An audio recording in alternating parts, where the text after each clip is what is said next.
Grace Reilly is joining us. She's the host of Restoring America with Grace Reilly podcast.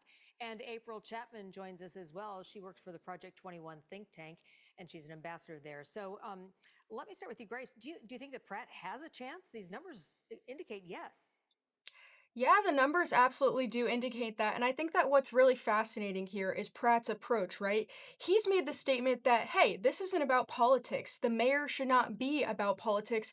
It's about who's going to represent all people, who's going to make sure that everyone is safe, that money's going towards infrastructure and not drugs, and all sorts of things. He has a position that's going to tear down all of the failures that we've already seen from this leftist leadership. And the numbers show he has a chance. And I say all of that to say that if anyone has a chance in the LA mayor race, it's someone like Pratt who's shaken things up as he has so far. Possibility. He's polling very well, and we know that pollsters have largely gotten the conservative side of things wrong so much over the years. So I would say could even be better. I do think it's actually realistic, but what we are witnessing is the fact that Spencer Pratt, in so many of his ads, he exposed exactly what he's fighting up against. Yep. He's fighting up against evil. These people are evil and they know it. Notice you've never heard Nithya Raman or Karen Bass ever disavow any of the imagery that Spencer Pratt conveyed in any of his ads. Nithya Raman was asked, would she stop the drug needle and paraphernalia program? And she emphatically said no.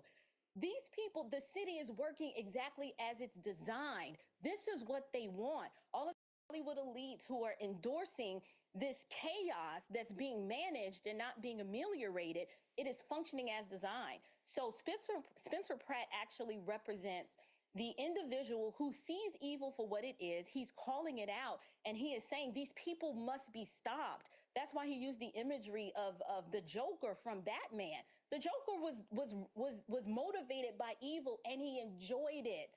Karen Bass enjoys what she is doing to this city, just destroying it. Yeah, people and are celebrating saying, it. Grace, folks are saying, he doesn't have any experience, whatever.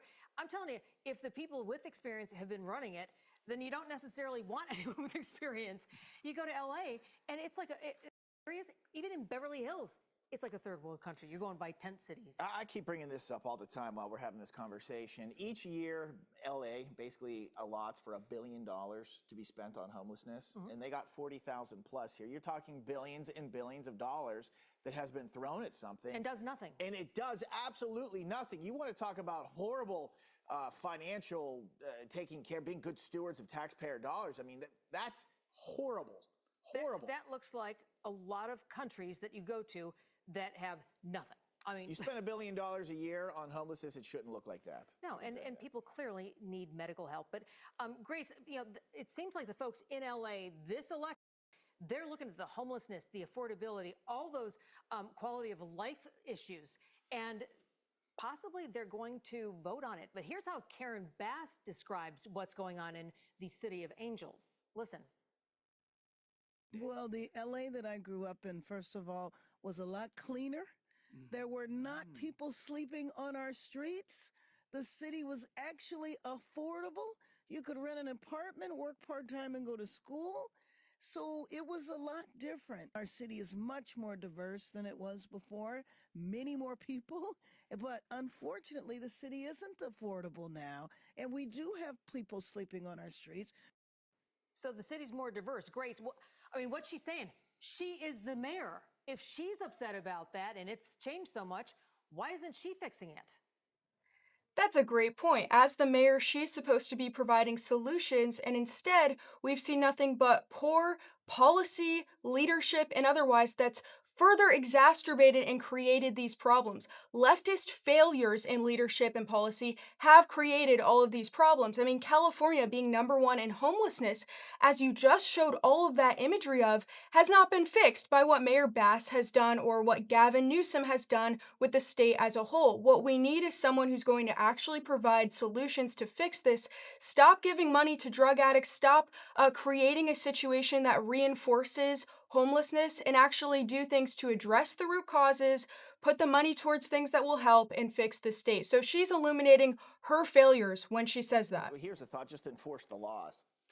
Yeah. Bob, you are Just so look at radical. the lack of look at the lack I mean, of that's what Spencer self-awareness. Pratt is running on, just basic common sense things. Like, yes, if you're shooting up drugs in the middle of the street, there's going to be consequences. Yeah, for one that. of them's homelessness frequently.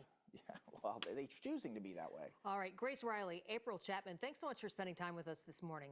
Thank you. You bet. Also,